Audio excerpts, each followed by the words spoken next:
Back to the issue of online identity. In terms of this very broad topic, we could look at everything from how we portray ourselves online, which is very, very important, to the issue of what digital media has done to the very notion of identity itself.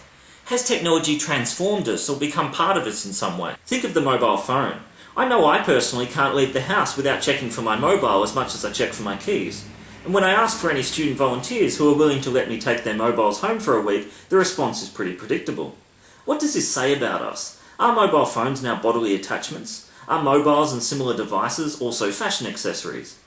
Why did you choose the phone cover that you have? Do you have more than one? As you can see here, there are a lot to choose from.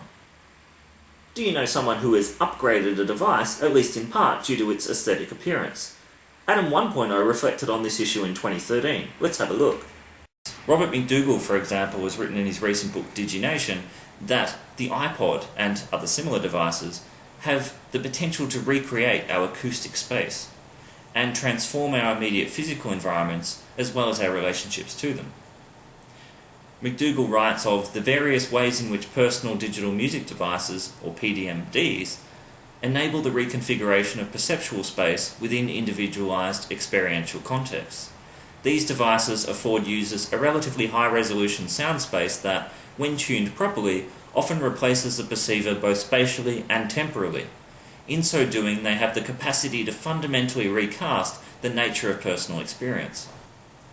And this is very interesting for next time you're on public transport and you notice that more than half the people on the train or tram or bus are listening to music or some other form of entertainment on their mobile devices. What does this suggest?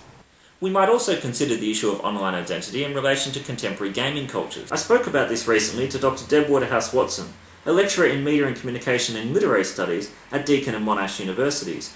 Deb's an avid user of the Facebook game Stormfall and another hugely popular game, The Hobbit: Kingdoms of Middle-earth, which involves building up your castle and army and competing in a series of tournaments, often by collaborating with other players who are in your alliance.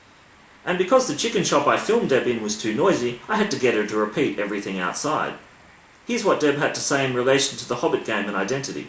So on the Kingdoms of Middle-earth game, it's an iPhone app. At least it's an app you can get on a lot of different platforms. And everybody's known by their username. So you have an alliance of the people that you interact with in the game, the people that you work together with. And when you're chatting to those people, then you refer to everyone by their username. So you talk to Ottoax and Colossus, and I'm Xena WL, so everyone calls me Xena in chat. And it was a really big thing when somebody started a Facebook page for the group and everybody was supposed to join up so that we could communicate a bit better. And it seemed like people felt a little bit shy about, revealing who they really were via Facebook. And so people would be starting their post with things like, okay, here goes. I'm Lady LaDonna and I'm, Margaret or whatever the person's actual name was. And similarly, when we transferred over to a new alliance, then everybody started making these posts about who they really were and giving their real name and a little bit about themselves. As I've been emphasising, it's crucial that you think critically, creatively and carefully about how you portray yourself online. Depending on what your future goals are, I'm certainly not the best example for you to follow, and I'm sure you've worked that out just by watching some of these videos. But in expanding and enhancing your own online profile, you need to think about what you're going to use, how you're going to use it, and just as importantly, why you're going to use it. How often will you tweet or blog in order to maintain a following? If you're going to use a profile picture, what's it going to say about you? Don't forget that picture can be up there for a very, very long time. For example, if you go on a holiday to Queensland with your younger sister and she dresses you up with her blonde hair extensions and takes a photo of you, do you really want to be disseminating that around the world for all to see?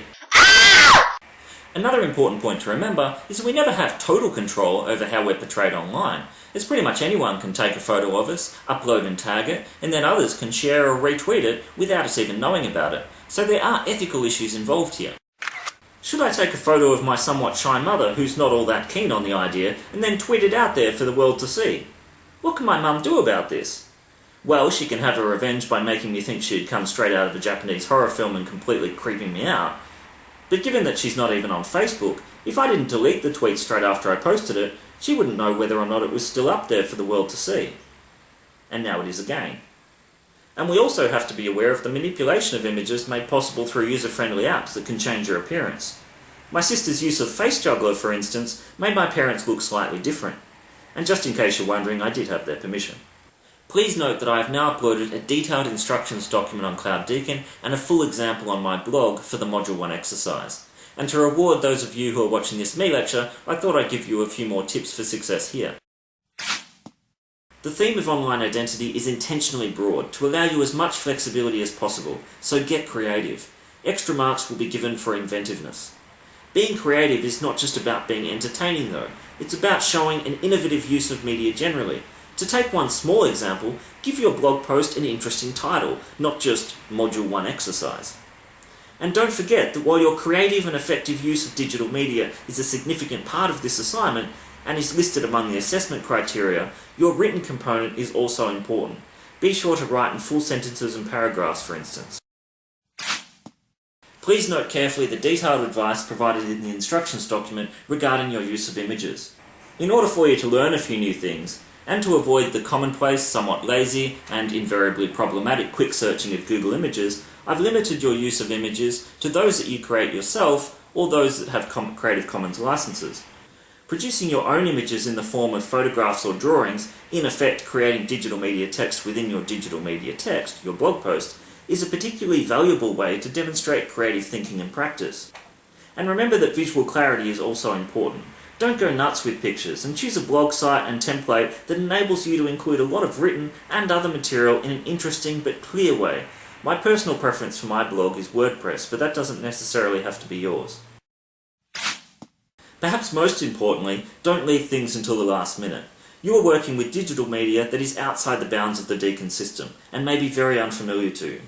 When using digital media, particularly online sites, things can go wrong, and marks will be deducted for lateness if delays arise due to technical issues. We do this in the interest of student equity. Depending on the media you use, you will often have access to help documents and video demos, so make use of these, and research examples for ideas on how the media can be employed effectively. Don't think of my example as the template. Challenge yourself. Try something different from what you already do to enhance your digital knowledge and literacy. You might find that a particular textual form is not as useful for the particular purpose you had in mind for it, so it's important to get an early start and explore your options. You might also find it useful to write your blog post in a Word document to begin with. Keep a backup of everything. A blog post can be difficult to lose, but nothing is impossible. And stay tuned for further advice as it develops from student queries. Hopefully there won't be too many of these, as I've been quite detailed with the instructions, but as always, please get in touch should you have any questions. Leading into our discussion of young people and digital identities next week, I wanted to leave you with a conversation I had last year with a school teacher who engages with this very issue on a daily basis. And in the spirit of continuing to try to confuse you over who exactly I am, I'm going to let Adam 1.0 introduce this section. I had a quick chat to Melody O'Mara, who I knew back in my university days. Melody and I didn't have Facebook. We maybe sent a few emails to each other and certainly a few text messages. But now these days Melody works at what's known as an iPad school, and she's thrown into a situation where students have grown up with mobile devices and social media. Let's see what she had to say.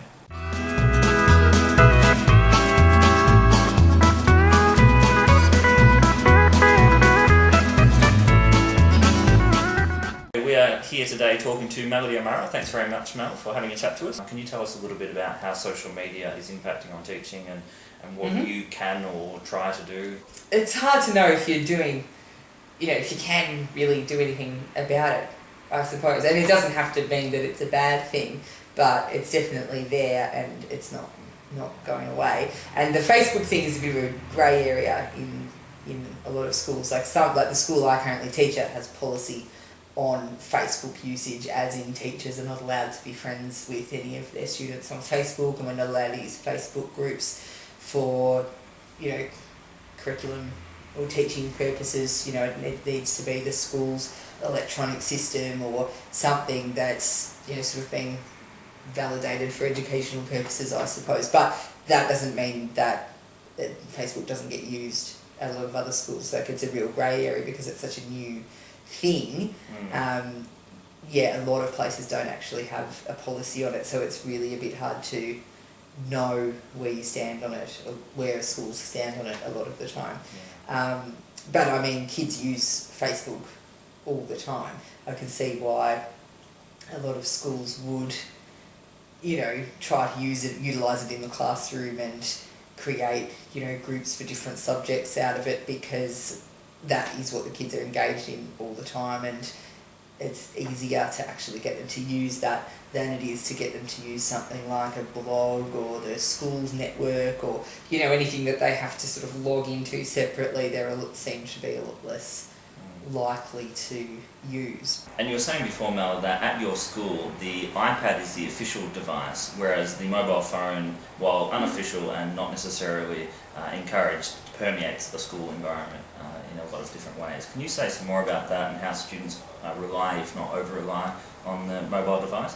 The reason I asked is that a lot of scholars have actually been talking about mobile device technology as being an almost prosthetic limb from which people can barely detach themselves, if you like. Yes, I think that's a pretty fair assessment of the relationship a lot of young people have with their mobile phones. They're really quite dependent on them and actually struggle to function without them. Like, numerous occasions where I've confiscated a phone from a kid and they just have reacted so badly, and to an extent where you can actually tell that it's, you know, actually some kind of traumatised reaction to having it taken away from them. I mean, they know they're going to get it back at the end of the lesson, if not the end of the day, but the idea of being separated from it actually gives them some quite genuine anxiety, which is interesting. I don't know what that means, or whether that's a terrible thing or something to be worried about, but there's definitely a dependency going on. I challenged some Year 12 students recently to, the next time they get a text message, to not check it for just 10 minutes, just to leave it in their pockets for 10 minutes and not check it straight away.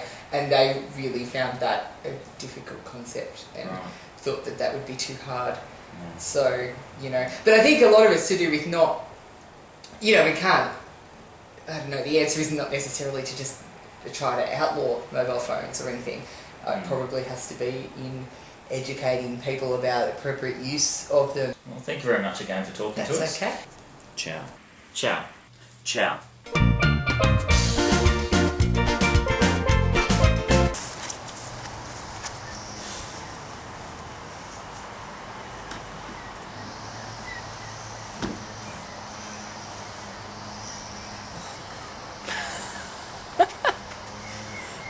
Outtake 1. And you were also saying before, Mel, that the iPad is the official device of your school, whereas the mobile phone also permeates. I'm sorry. It's gonna be late night, Deb. That didn't last very long. Another thing we did was explore and critique the Media Studies 2.0 approach. And we reflected... Oh, fuck. It's alright, come here. It's okay.